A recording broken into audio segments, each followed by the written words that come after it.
FragPunk has been out for almost a week now, and when you join ranked, you pretty much have to pick a team captain, and that team captain is going to be in charge of allocating the cards, banning cards, picking cards, avoiding cards, all that stuff. So it's a lot of responsibility on top of an already relatively complex game.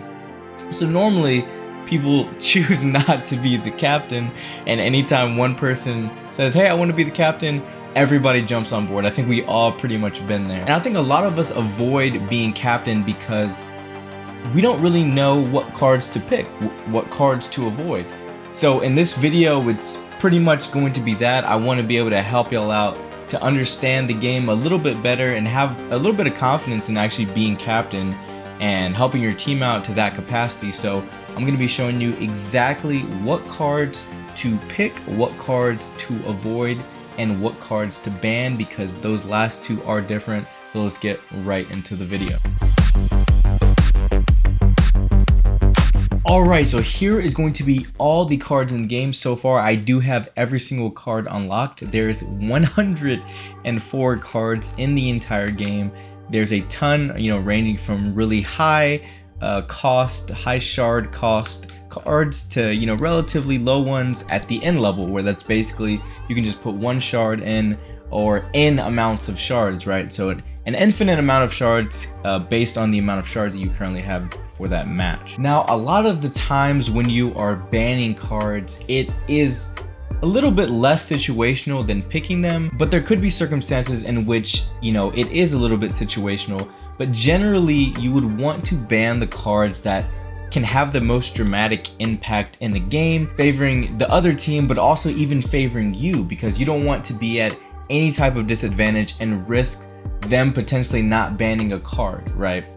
Alright, so here's an example for a game that I played a few days back, and we're right here at the beginning of the ban phase. Now, the first thing that you're going to want to identify before you really start looking at the cards, and you'll obviously be able to know right off the bat, but you do need to understand this because it kind of dictates the flow of the whole banning, picking, and avoiding, all those types of things, is whether or not you are attacking or defending. Now, if you are attacking, that means right after the ban phase, you're going to be able to choose one card first. And that's very, very important, because that should dictate how you go about banning cards, aside from just banning cards that are overpowered. So in this instance, I can identify right off the bat two extremely powerful cards that could change the whole tide of the game. One being Big Head, the other being Swift Support. Now, both these cards are extremely powerful and they do cost a lot, but they can both definitely change the tide of the game. So there's two options now that we know that we are the attackers and we've identified the two most powerful cards in this round. A smarter play that we could do, that I'll foreshadow right now we didn't, is actually pick the second most powerful card to ban, leaving the first one untouched. Now, what this actually does is allows us a possibility for them not to ban the card that we deem the most disruptive to the entire game, and could actually lead us to both banning the exact same card. In this case, I think that Big Head is the most troublesome card in this round, and I think it's one of the most troubling cards in the entire game, in fact. So I think the smarter choice as a team, we should have chose to ban Swift Support. Now, what that would have allowed us to do was hope that they would also ban Swift Support or some other card aside from Big Head, so that we can then take Big Head and have that advantage. In this case, we actually just ended up banning Big Head right off the bat, and they ended up banning Swift Support. Now, the concept behind this was that we were already down 4-5 and we didn't want any chance at all for anything overpowered in the game, so we just went ahead and banned Big Head. And there we go, they banned Swift Support. Now, going into the next phase where we're actually picking the card, since we are the attacker, so we're picking the first card. What we have to identify next is what is the next most powerful card that is remaining that we can grab so that the team doesn't grab and have that advantage. And looking at this, I can pretty much identify two different cards. One of them being Avenge Me and the other being Parting Flash. Now, Avenge Me is an extremely powerful card because every time somebody dies, your team gets a 10% damage buff, and that definitely does start stacking up a lot.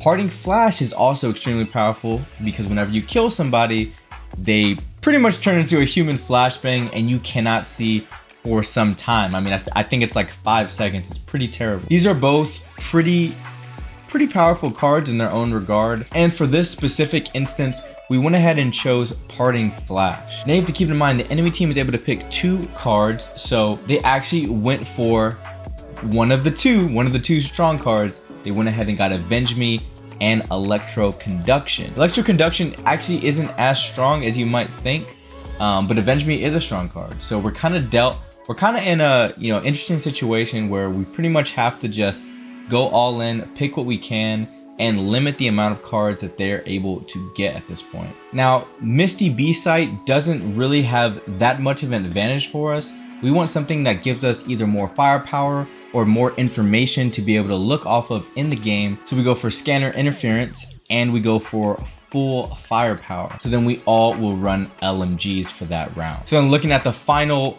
board, we have 3 cards, they have 2. They decided not to take a third one. And overall, I think that this was one of the better outcomes that we could have did for this game. All right, we'll go over one more example round of how I would go about picking, choosing, avoiding, and banning cards. And then that'll be it for this video. But I wanted to just give you real life examples and real walkthroughs and thought processes of how I go about analyzing all this information, all these different cards, to go into every preceding round moving forward. All right, so right here we have some pretty powerful cards, and our captain goes for free-for-all. This is round 1. We pretty much haven't started the game yet, but he wants to go to ban free-for-all. Free-for-all is a relatively powerful card, and I think it's more powerful as the game goes on.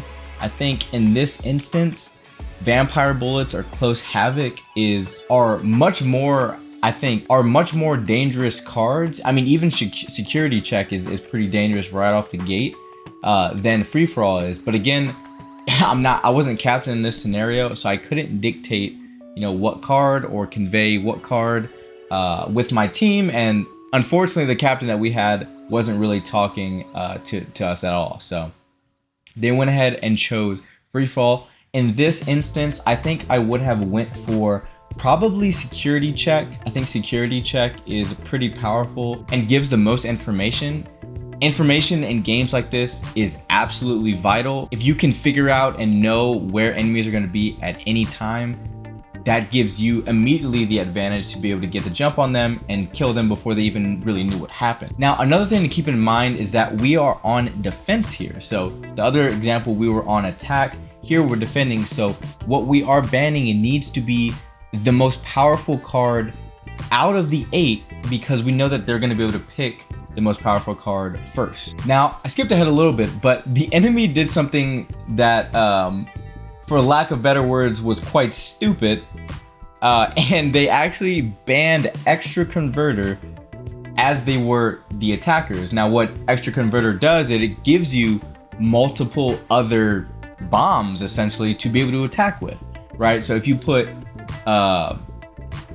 and since this card specifically is an end card, you can put as many shards as you want. So you could potentially have 3 bombs that the other team's gonna have to worry about, right? So don't know why they banned it. I think whoever the captain they had was also not too aware of what was going on. I think that's another reason why it's pretty important to actually know how to go about picking cards, what the cards do, what's gonna be the effect of getting these cards, what's going to be the effect of banning these cards, so on and so forth, so that you can make more educated decisions on what you're actually banning. On top of this, they actually ended up picking, it's a decent card, but out of Vampire Bullet, Close Havoc, and Avenge Me, Plenty of Ammo isn't that good when you look at it, when you look at the other cards or around it. So they went ahead and picked Plenty of Ammo. I definitely would have picked Avenge Me. I think that's probably the strongest card.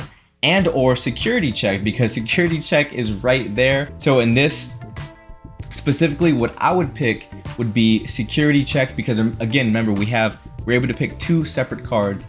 I would pick Security Check or Avenge Me. or I'd go security check and I would put 2 in vampire bullets. As we see, I put security check and vampire bullets. He went ahead and just picked close havoc and nothing else. So I mean, close havoc is not a bad card by any means. I think that security check would have been a way stronger card to be able to pick. But you know, unfortunately our team captain did not agree. A lot of our teammates didn't agree either. So now going ahead and just skipping toward the end, we can see that the other team did end up picking vampire bullets. They just picked 1. So that's unfortunate, but we did thankfully get security check. That should give us a massive advantage of just strictly information. Obviously, information won't get you the wins all the time. You also need to have the skill, the map awareness, but the more information you have, the better off you are in actually being able to win, you know, the round in the first place. And then if we take a look, obviously we won that round pretty wholeheartedly with, I believe, like 1 death. So pretty solid. Again, picking the right cards will not always guarantee that you will win the round, but they will give you more of an advantage and hopefully give, you know, the enemy team a disadvantage. I think that's the whole point of the card system, is how can I give myself the most advantage in the round while also giving them the least. And I think that's also the art of the game.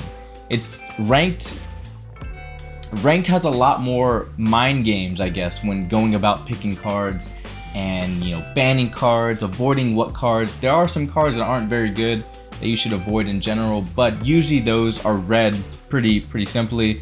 If you just read the card and think about your team's current position, I think you can identify cards that just aren't applicable to you at all. So anyways, guys, I hope that this video helped you in identifying what cards you should pick, which ones you should ban, when you should ban them, when you should pick them, and what cards you may just want to avoid overall for the whole round. Another thing I just want to iterate is shards. Remember, the shards will actually carry over to the next round. So sometimes it's best to get maybe 1 powerful card, 1 solid card, and save the rest of your shards going into the next round. Depending on if you are struggling. If you're struggling in the game and, you know, it's really close, you are down by 1, they need to win 1 to win, you know, the whole thing, then maybe it's better that you get a really powerful hand for the whole entire round and go into the last round and just hopefully clutch it up. A lot of it is situational, but I hope that kind of explaining these thought processes of how I would go about picking and banning cards and all that stuff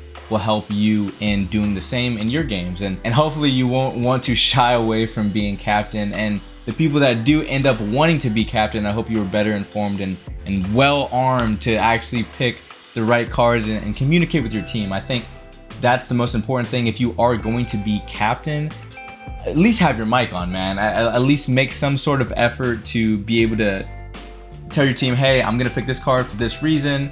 If anybody disagrees, let me know, and we'll go from there. If the majority of the team wants a certain card, well, it might be best to pick that card depending on the situation. And if you don't think so, then literally just say that in the mic, and maybe somebody will be able to understand your rationale. But I think communication is pretty huge, especially being the captain. If you don't want to have that responsibility, then just don't be the captain. It's fine.